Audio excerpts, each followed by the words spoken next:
छत्तीसगढ़ में भाजपा की बड़ी जीत के बाद आखिर मुख्यमंत्री का चेहरा कौन होगा? क्या किसी आदिवासी को भाजपा बनाएगी सीएम या फिर अपने पुराने मुख्यमंत्री यानी रमन सिंह के साथ ही वो आगे बढ़ना चाहेगी?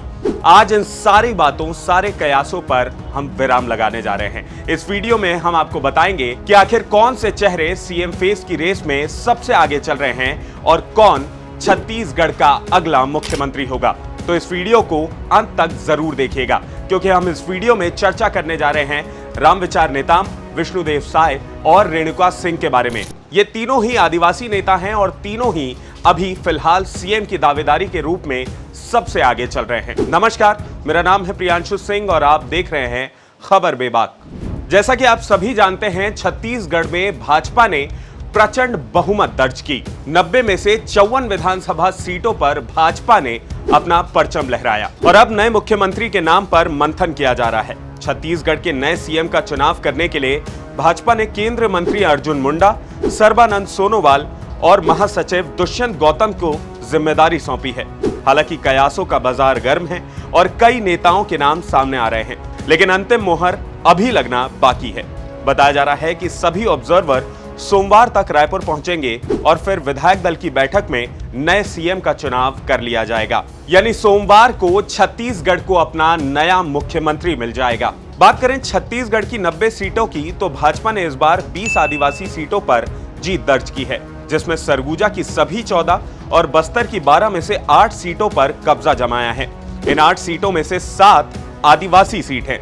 ऐसे में अगर देखें तो छत्तीसगढ़ में भाजपा की जीत का श्रेय आदिवासियों को ही जाता है। यानी ये कहना बिल्कुल भी गलत नहीं होगा कि भाजपा ने अपना खोया हुआ भरोसा महज 5 साल में आदिवासियों में वापस से बना लिया और ये भरोसा ही छत्तीसगढ़ में भाजपा की सरकार को वापस ले आया है। अब बात करें छत्तीसगढ़ के सीएम फेस की, तो आदिवासी सीएम की मांग लंबे समय से हो रही है।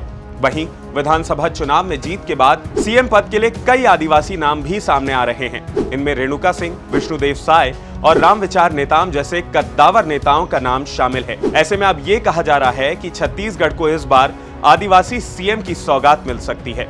कहा तो ये भी जा रहा है कि भाजपा छत्तीसगढ़ को पहली महिला सीएम की सौगात भी दे सकती है। सियासी गणित की बात करें तो साल 2024 में लोकसभा चुनाव होना है और ऐसे में भाजपा आदिवासियों के बीच अपने जनाधार को खोना नहीं चाहेगी। तो वहीं भाजपा ऐसे नेता को सीएम बनाना चाहेगी जो प्रदेश की राजनीति में विपक्ष को करारा जवाब दे सके और केंद्र में भी अच्छी पैठ रखे। इन मानकों को अगर देखें तो विष्णुदेव साय ही एक ऐसे नेता हैं जो इसमें फिट बैठते हैं। विष्णुदेव साय शांत और सौम्य छवि वाले नेता हैं और उनका विवादों से कम ही नाता रहा है।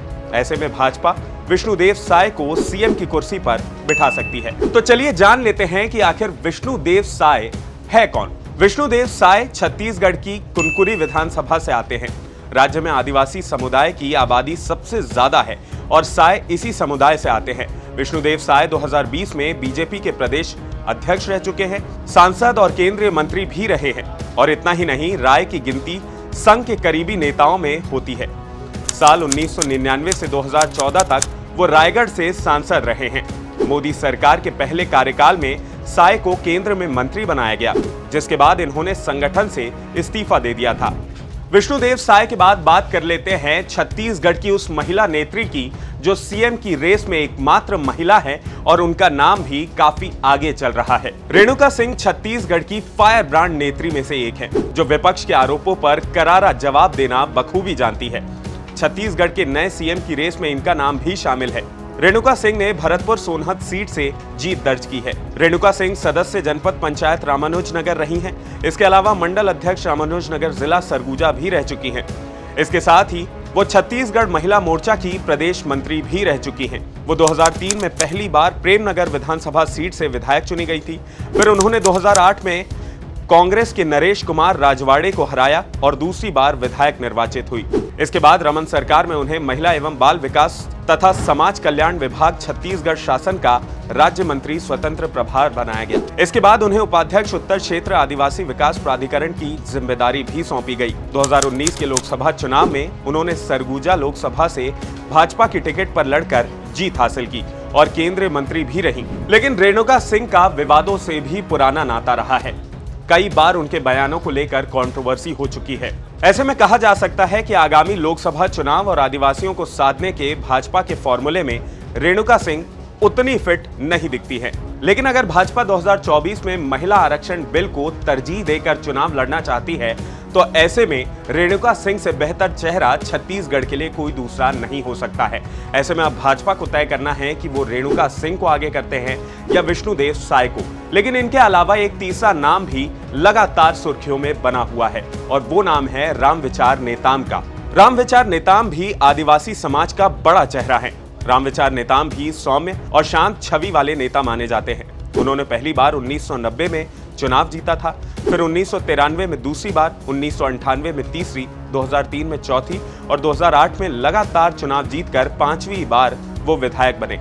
वहीं 2001 से 2003 तक रामविचार नेताम अविभाजित सरगुजा जिले के जिला भाजपा अध्यक्ष बने। इसके अलावा भाजपा की सरकार में वो राजस्व, आदिम जाति कल्याण, गृह व जेल, उच्च शिक्षा, जल संसाधन मंत्री भी रह चुके हैं। रामविचार नेताम भाजपा के राष्ट्रीय सचिव रहने के साथ ही झारखंड राज्य के सह प्रभारी और अनुसूचित जनजाति मोर्चा के राष्ट्रीय प्रभारी का भी दायित्व संभाल चुके हैं। 2013 में उन्हें कांग्रेस के प्रत्याशी बृहस्पति सिंह ने चुनाव हराया था, जिसके बाद 2018 के चुनाव में भी वो विधायक नहीं बन सके। भाजपा ने उन्हें विधानसभा चुनाव हारने के बाद 2015 में राज्यसभा सांसद बनाया। तो अब ऐसे में देखना दिलचस्प होगा कि छत्तीसगढ़ की राजनीति आखिर किस करवट पलटती है और छत्तीसगढ़ में मुख्यमंत्री का चेहरा आखिर 2024 के चुनाव में भाजपा को जीत दिला पाता है या नहीं। भाजपा के मन में ये डर भी जरूर होगा कि भाई किसी नए व्यक्ति को सीएम बनाकर 2024 में सारी कार्यकारिणी और किस तरीके से सीएम काम करता है ये समझाया जाए या फिर पुराने चेहरे पर ही दाव लगाकर आगे बढ़ा जाए। यानी रमन सिंह भी मुख्यमंत्री की रेस में काफी आगे नजर आते हैं। अब ऐसे में छत्तीसगढ़ का अगला मुख्यमंत्री कौन होगा, आप भी कमेंट सेक्शन में लिखकर अपनी राय जरूर व्यक्त करें। इसके साथ ही अगर आपको ये वीडियो पसंद आया हो तो इसे लाइक और शेयर करना ना भूलें और IBC 24 के हमारे YouTube चैनल खबर बेबाक को जरूर सब्सक्राइब करें। नमस्कार।